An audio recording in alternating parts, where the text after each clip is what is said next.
Crown Act, so for those who don't know what it is, which stands for Creating a Respectful and Open World for Natural Hair, is a legislative initiative aimed at prohibiting race-based hair discrimination in workplaces, schools, and other public settings, introduced in California. That went too fast for me right there. The act has a significant impact on black communities by promoting cultural expression, enhancing economic opportunities, and improving educational equity. And then, since its inception, the Crown Act has been adopted in several states across the U.S., including Texas, where it took effect in September. But I just realized that it's not in effect nationwide.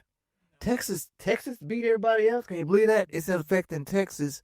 So at the federal level, the Crown Act has been introduced several times in Congress. However, it's passed the House, but it's never passed the Senate. So it's not a law in every state yet. So this is, for those of you that don't know, I won't read the whole thing here, but we can look up the Crown Act. But it is a legislative piece about making sure that we're not discriminated because of what we're doing with our hair. And I think finally they may have accepted us now with what we're doing with all of our braids and our Bantu knots and whatever. What do you think? Do you think we're there yet? Do you think that you can go into a job with your Bantu knots and still get it, or would you still not? You probably go in with the old professional. Let me do something for these folks. What do you think?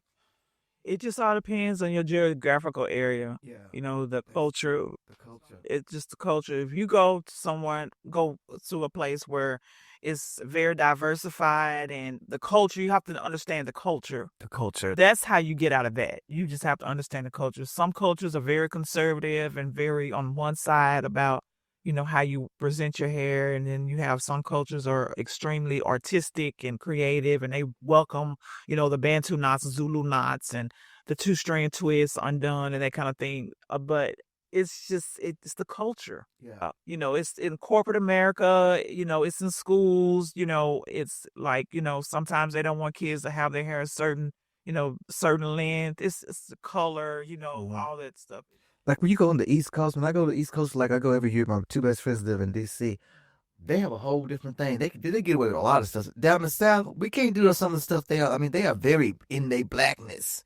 But in Texas, Dallas, Dallas is a little bit more progressive than most southern states or southern cities or whatever. But I know Atlanta is probably that's a whole other world. They consider themselves not in Georgia. I don't live in Georgia. I live in Atlanta. They consider that. That's what people say in Miami too. I don't live in Florida. I live in Miami because they're different in those states. But yeah, so I think that this law is going to help, but I don't think we're totally there yet. On some, I don't know.